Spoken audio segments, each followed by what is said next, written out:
네, 여러분, 편히 주무셨습니까? 좋은 아침입니다. 네, 저는 어제, 캘리포니아를 떠나서, 12시가 좀 넘어 이곳에 들어왔네요. 예, 무사히 하나님께서, 저희 발걸음을 인도하셔서 안전하게 가정에까지 도착하게 인도해 주신 은혜를, 감사드립니다. 집에 오니까 좋네요. 이게 방, 방송 시스템이 잘 원활하게 이루어져 나가니까 아주 마음이 안정됩니다. 네, 어제는 이제 딸 집에서 아이들이 자는 거 깨우면 안 되니까 속삭이면서 하려고 하고 또 모니터가 하나밖에 없으니까 이게 여러 가지 매섭이 돼가지고 어려워서 그리고 시차 때문에 도대체 어제 제가 무슨 강의를 했는지 제 자신도 얼떨떨해서 말이죠. 오늘 복습을 좀 하면서 다시 가다듬고 오늘 진도를 더 나가야 되겠습니다. 오늘은 요한계시록 16장 세 번째 시간을 맞이합니다. 자, 일곱 재앙에 대한 말씀 공부하고 있는데요. 우리는 계시록 15장에서 일곱 장 예비적 일곱 재앙에 대한 공부를 했고요. 어제 우리는 일곱 재앙의 그 본격적인 일곱 재앙이 담겨 있는 계시록 16장에 들어왔죠. 그래서 일곱 재앙과 그 내용을 한눈에 이렇게 보게 되었는데요. 네. 첫째, 둘째, 셋째, 넷째, 이 땅의 바닥, 강물 근원, 해에, 그리고서는 이제 다섯, 여섯, 일곱째는 짐승의 보좌, 여브라데 공기, 이런 식으로 이제 진행이 돼 가고 있다는 거 말씀드렸고요. 지금 일곱 장의 그 시기는 어느 때쯤인가? 네, 여기가 오늘이죠. 일요일 협령이 내리기 바로 직전에 우리는 살고 있고요. 지금은 조사 심판 기간입니다. 곧 은혜의 시기가 끝나죠. 예, 마치 노아 방주의 문이 닫히는 상황이 될 겁니다. 열 처녀에 비유해서 닫힌 문의 상태가 될 거예요. 자, 아직은 유예 기간입니다. 이 기간 동안 우리가 정신을 바짝 차리고 하나님께 돌아와야 되겠죠. 자, 그 은혜 기간이 끝나면 바로 칠재앙이 내리면서 어, 이 지구의 역사가 맞춰지고 예수님의 재림이 있게 될 것입니다. 자, 이 칠재앙의 시기는 대단한 인류 전체에 미치는 큰 사건이 될 겁니다. 자, 계시록 16장 1절에 보면은, 칠장이 어떻게 내리게 되는가에 대하여 먼저 이야기하고 있는데요. 성전에서 이제 시작이 되는 거예요. 큰 음성이 나고, 그리고 일곱 대접을 땅에 쏟으라라고 하는 명령에 의해서 시작이 되는데요. 여기 대접은 뭘 의미한다고 그래? 성전 안에서 사용하는 기명인데 주로 향단에 향을 나르는 그릇이라고 그랬습니다. 그래서 그것이 위로 향할 때는 그리스도의 중보 사역을 상정하는 기명이 되겠지만은 중보 사역에 사용하던 이 대접을 거꾸로 뒤집어 쏟게 되면 하향적으로 이 땅을 향하게 되면 중보 사역이 재앙으로 변하는 국면을 보여준다 이렇게 말씀드렸습니다. 하나님의 은혜와 자비와 초청을 끝까지 거절한 자들에게 마침내 그 자비가 진노로 변하는 같은 원리라고 볼 수가 있겠습니다. 자, 이 7장의 예표는 일곱 나팔에서도 보았지만은 또 이제 과거 애굽에서 내렸던 열 장도 이 7장하고 매우 흡사하다라는 거 말씀을 드렸습니다. 애굽 신들에게 내린 것이죠. 예. 그래서 결국은 이스라엘 그 애굽와 바로와 바로의 백성들이 이제 당한 거지만은 결국은 이제 그들이 섬기는 신들의 그 무가치함, 그들은 아무것도 아니라고 하는 것을 하나님께서 보여주시는 거죠. 자, 이제 드디어 첫째 재앙이 시작이 됩니다. 첫째 재앙은 어떤 것인가요? 짐승의 표를 받은 사람들과 우상을 경배하는 자들에게만 해당이 되는 거예요. 그래서 첫째 재앙은 아주 독한 헌대, 피부병 비슷한 거죠. 엄청나게 아픈 그런 피부병이 이제 오게 되는데요. 하나님의 백성들에게는 재앙의 해가 미치지 않는 것을 어떻게 할 수 있을까요? 네, 애굽 땅에서 열재앙은 임할 때 이스라엘 집에는 재앙이 침범하지 않았죠. 그런 걸 보면은 칠재앙도 그러한 상태다 이렇게 볼 수가 있겠습니다. 자, 그 다음에 둘째 재앙이 내렸습니다. 둘째 재앙은 바다에 쏟아졌죠. 바다가 뭐가 된 거예요? 피가 되는 거죠. 마치 열재앙에서 애굽의 첫째 재앙이 이거죠. 나일강이 이제 피가 되어가지고 말이죠. 악취가 나고 고기들이 다 죽고 정말 엄청난 고통이 시달려 오게 되는데 특히 대기 중에 산소의 약 70% 이상이 이 바다에서 공급이 되거든요. 이 플랑크톤이 이제 멸절함으로써 이 지상에는 산소 부족 현상이 일어나게 되고 엄청난 호흡 곤란이 이르게 되면서 재앙이 이르게 되는 거예요. 그리고 이제 바다가 피가 되니까 모든 해상의 교역이 다 멈춰지게 됨으로써 경제적인 모든 것도 멈추게 되는 그러한 가운데 최악의 그러한 상태가 벌어지게 되는 거죠. 자, 그 다음에 이제 셋째 재앙이죠. 셋째 재앙은 강과 물의 근원에 있게 되는데 아, 식수가 피가 되는 거죠. 결국은요. 예, 바다에 피가 되는 거는 이제 산소가 공급이 안 되는 거고 그 다음에 셋째의 재앙은 식수가 피가 되니까 정말 끔찍한 거예요. 처음에는 한동안 피가 된 물을 마시지 못하겠죠. 그러나 갈증이 극도에 달하면 핏물을 마시지 않을 수가 없게 되는 거죠. 이러한 참상에 대하여 물을 자체한 그러한 천사가 이 심판이 옳다, 의롭다라고 얘기합니다. 억울하다라고 생각을 할 수 없다. 왜냐하면 그만큼 은혜의 시간을 줬고 예수님께서 당신의 생명을 바쳐서 구원을 이루는 그 놀라운 은혜를 제공했음에도 불구하고 끝내 거절한 것은 죄는 죄가 찔린 것이고 자업자득이라고 하는 사실을 이야기하는데요. 천사뿐만 아니라 재단도 그렇게 얘기한다고 그랬어요. 여기 재단은 번제단을 의미할 겁니다. 이 재단에는 이제 재단이 이야기했다라는 것은 의인화된 그런 것인데요. 재단에 어린 양의 희생이 예표돼 있잖아요. 그래서 예수님을 위하여 순교당한 사람들로 상징할 수가 있다고 봅니다. 그래서 이것은 하나의 문학적 표현을 하고 있는 거죠. 자, 넷째 재앙이 시작이 됩니다. 이번에는 해가 침을 당합니다.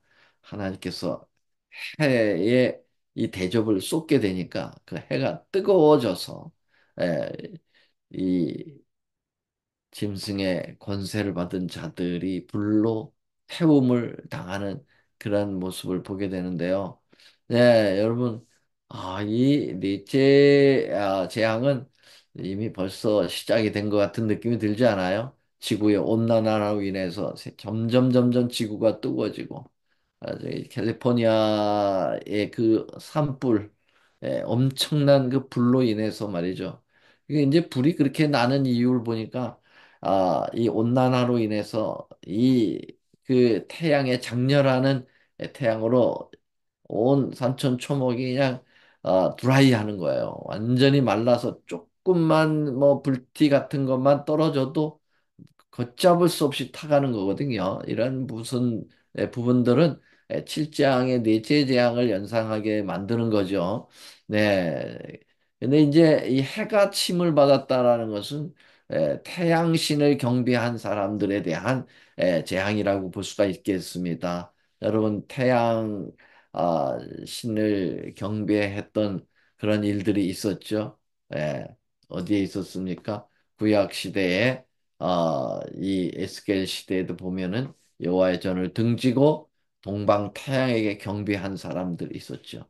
오늘날에도 여러분 안식일을 포기하고 썬데이 태양의 날을 집요하게 고집하고, 예, 그 날이 바로 아, 하나님께 경배하는 날이라고 속고 있죠.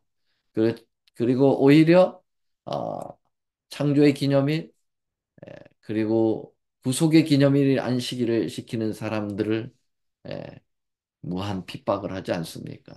이단시해서 백성들의 눈을 가리우고 진리로 돌아오지 못하게 하며 끝내 태양에 관계된 삶을 살아가게 만드는 그 결과가 이렇게 결국은 재앙을 맞게 될 것입니다.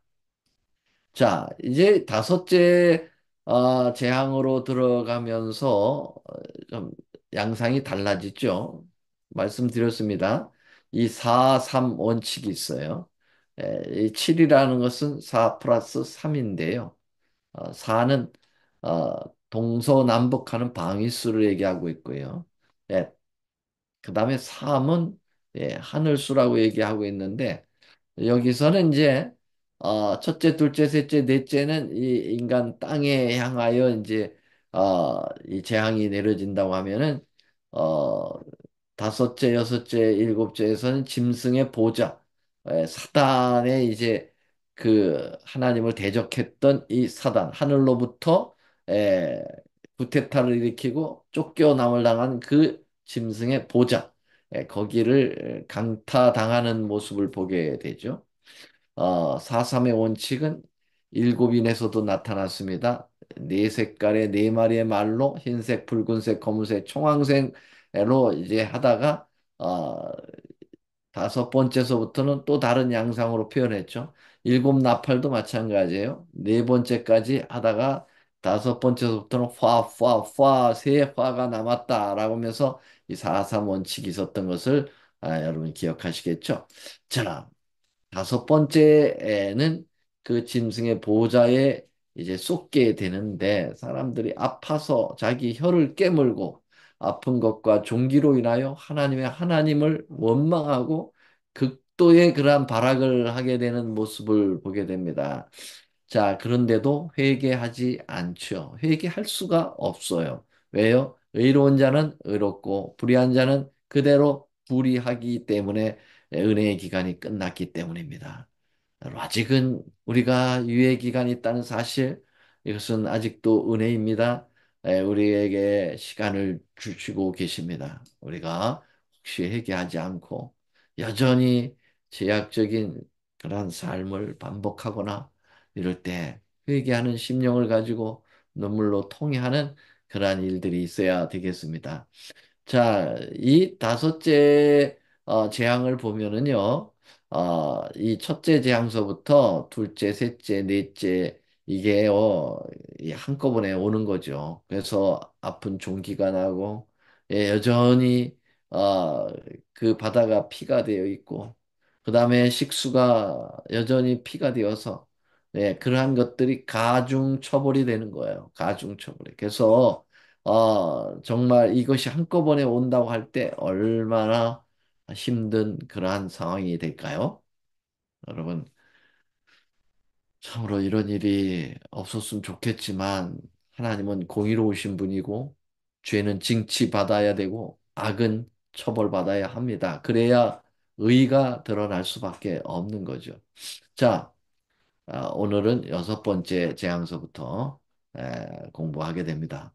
자, 여섯 번째 재앙.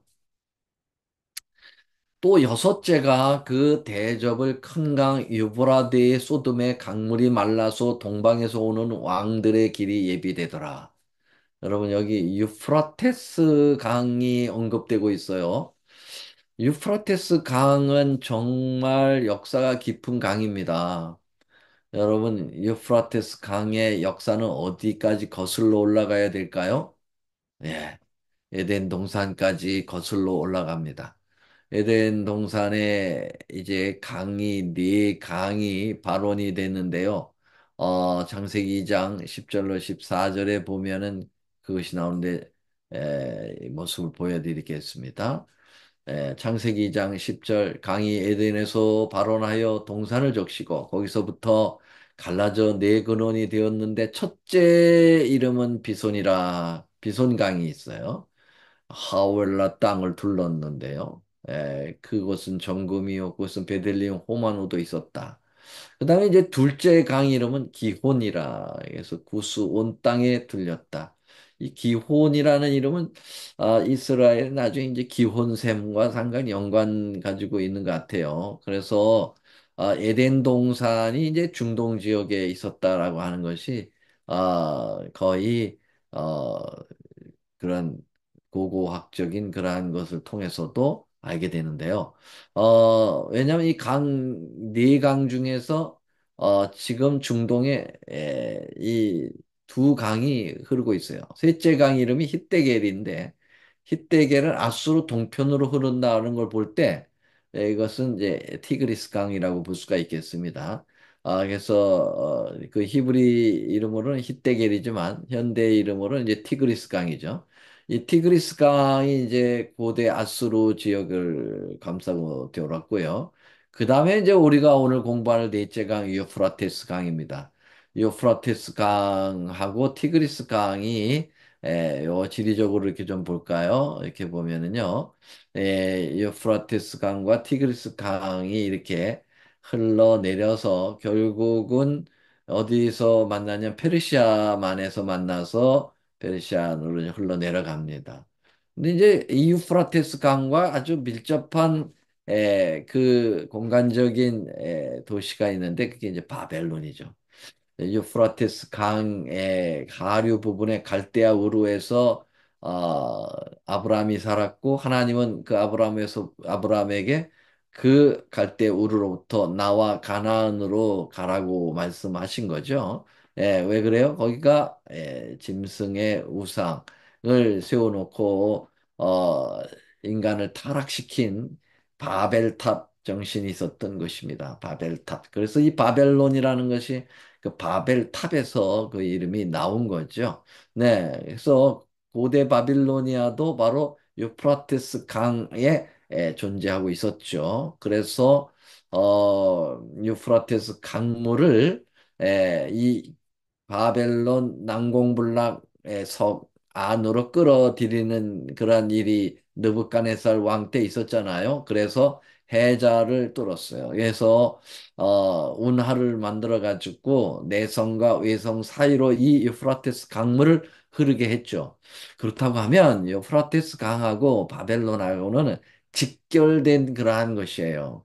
예, 유프라테스는 상징적으로 바벨론의 위치해 있다라고 보면은 결국은 이게 이제 적그리스도의 와 상당 관계를 가지고 있고 마지막에 이 7장에서 유프라테스 강이 언급된다는 것은 결국 바벨론이 멸망할 때 이 유프라테스 강의 역할이 있었다고 하는 사실 알죠? 유프라테스 강이 이렇게 흐르고요. 바벨론은 여기에 있습니다. 여러분들 기억하실 겁니다. 다니엘 5장에 보면은요. 기원전 539년 10월 13일 벨사살 왕이 사살되던 마지막 밤이었죠. 그때 고레스 대왕이 메대와 페르시아의 연합군을 만들어서 어떻게 했습니까? 유프라테스 강물을 말리고 들어왔습니다. 그렇죠? 지금 여섯째 재앙이 시작되니까 유프라테스 강이 언급되고 그 강물이 말랐다 이렇게 표현이 되고 있어요. 자, 요것은 바로 다니엘 5장에서 이 7장을 예표적으로 나타낸 겁니다. 그래서 바벨론의 멸망이 유프라테스 강물이 마르면서 이 바벨론이 멸망됐잖아요. 고레스라고 하는 이 대왕이 페르시아 왕이 메디아라고 하는 외할아버지 나라를 합병해서 두 나라가 이 두 군대가 이렇게 합병해가지고 이 프라테스 강물이 어디로 들어가고 있습니까? 바벨론 안으로 들어가고 있다는 사실을 알고 이 느부갓네 그 고레스 왕이 유프라테스 강 상류 쪽으로 가서 좀 물이 덜 흐르는 곳에 댐을 막고 그 강줄기 물을 다른 데로 돌리게 되니까 하류 부분에 있는 이 바벨론 안으로 들어가고 있는 유프라테스 강물이 마르게 되는 거죠. 그래서 그 역사에 의하면은 그 강물이 허벅지까지 낮아졌을 때 두 군대가 쏜살같이 이 강물을 타고 그 바벨론 성 안으로 들어가서 한순간에 나라가 바뀌었습니다. 그래서 결국은 바벨론이 정복당합니다. 고레스 왕에게. 그래서 메대와 페르시아 연합군을 주의한 고레스 왕이 남긴 원통형 전투 기념비에 대하여 제가 여러 번 이야기를 드렸습니다. 자, 이 사건이 있기 전 어, 하나님께서는 이사야서를 통해서 그 아직도 태어나지도 않은 고레스의 언급을 하고 그 고레스가 바벨론을 무너뜨릴 것에 대한 예언을 이사야 선지자를 통해서 하는 장면이 나옵니다. 놀랍습니다. 자, 여기 보면 이사야 45장 1절 2절에 보면 나 여호와는 나의 기름 받은 고레스의 오른손을 잡고 열국으로 그 앞에 항복하게 하며 이 고레스를 갖다가 나의 기름 부음 받은 고레스라고 얘기했습니다. 이건 누구를 염두에 두고 있는 걸까요? 예, 이것은 바로 예수 그리스도를 염두에 두고 있는 거예요. 고레스가 이방 전제 군주이지만은 예수님의 표상적 인물의 그 한 부분을 담당했다. 그건 바로 뭐냐면은 바벨론을 멸망시키는 부분이 예수님을 닮은 부분이라는 거예요. 여러분이 바벨론이 망하죠. 무너졌도다, 무너졌도다, 큰 성 바벨론이요. 세 천사의 기별에 나오는 둘째 천사의 기별. 예, 여러분, 그 바벨론. 그것은 마지막 예수님 재림 직전에 있을 이 바벨론의 그 정체인 짐승의 우상과 짐승의 표를 받은 이 타락한 종교가 결국은 멸망받으면서 예수님이 오시는 거잖아요. 근데 그 멸망 바벨론이 멸망할 때 에, 유프라테스 강물이 말라지듯이 칠재앙 때 유프라테스 강물이 마른다라는 표현은 영적인 유프라테스인 이 바벨론을 안친 이 물이 결국은 멸망을 자초한다. 이렇게 연결질 수가 있을까요? 네, 그것은 분명한 것입니다. 그래야 어떻게 고레스를 이 전방 아니 그 전제 군주 하나님을 전적으로 모르는 그 고레스를 예수님의 그 그리스도 메시아라고 하는 그 호칭을 거기다 사용할 수가 있겠는가? 이것을 그 부분을 고레스가 담당했다 이렇게 보시면 되겠습니다. 자, 그래서 결국은 유프라테스 강물이 말라서 망한다는 부분이 이사야 45장 27절, 28절에 나옵니다. 기품에 대하여는 이르기를 말라라. 내가 네 강물들을 마르게 하리라. 예. 고레스에 대하여 이르기를 그는 나의 목자라. 나의 모든 기쁨을 성취하리라 하며 예루살렘에 대하여는 이르기를 중건되리라. 자, 이런 강물이 마르고 유프라테스 강물이 마르고 고레스를 나의 목자, 나는 선한 목자요라는 예수님의 모습과 연관지어지고 결국 예루살렘이 중건된다. 그 말은 뭡니까? 새 예루살렘 성이 이제 온전하게 우리의 삶 속에 주어지는 그 영원한 예수님의 재림이 이루어진다라고 하는 것을 기가 막히게 여러분 예수님 오시기 전, 그리고 바벨론이 망하기 전에, 적어도, 이사야가 말이죠. 한 300년에서 400년 전에 이것을 예고했다는 것은 놀라운 것입니다. 이런 부분을 연결시키는 예언을 빛이 없으면 할 수가 없죠. 여러분, 우리는 하나님의 특별한 예언의 은사를 받아서 이 부분을 이렇게 조화 있게 말씀을 연구하는 것 하나님께 감사하시게 되기 바랍니다. 하나님의 은혜입니다. 일반 개신교에서는 이 부분을 터치할 수가 없어요. 네. 자, 이렇게 해서 드디어 이 물 위에 앉은 이 바벨론, 이것이 계시록 17장, 이제 우리가 다음이 17장이잖아요. 거기에 집중적으로 나오는데 그 음녀가 말이죠. 예, 그 바벨론, 큰 바벨론의 큰 어미 음녀가 말이죠. 물 위에 앉았다라는 표현. 이 음녀는 말이죠. 짐승을 타고도 있고 물 위에 앉았는데 그 물이 바벨론 물이에요. 그 다시 말하면 유프라테스 강물을 이렇게 상징적으로 표현했다. 이렇게 볼 수가 있겠습니다.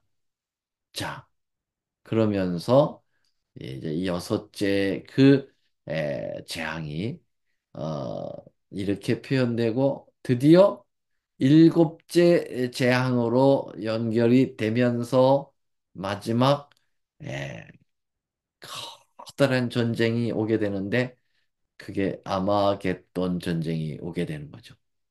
자, 오늘은 더 이상 나갈 시간이 없네요. 그래서 일곱째 재앙과 함께 오는 이 아마겟돈 얘기와 그리고 개구리 같은 새 더러운 용에 대한 이야기, 짐승의 입과 선지자의 입, 요새 삼중 연합, 요 부분이 이 마지막 때 어떻게 연결되는가 우리가 내일은 아니겠군요. 월요일 날 공부하겠습니다. 기대하셔야 되고, 그리고 꼭 오셔야 합니다. 여기에 요단강에 나오셔서 이 아마겟돈이 아마겟돈 때문에 생긴 거냐, 아니면은 이게 뭐냐, 이거 굉장히 중요한 문제입니다. 예수님 재림 전에 나타날 부분이기 때문에 오늘날 우리 시대와 연관되어 있는 겁니다. 놓치면 천추의 한이 맺힐 거예요. 여러분, 왜 그렇습니까? 이거 제대로 몰라서 칠지항으로 가면은 천추의 한이 되잖아요. 그렇잖아요.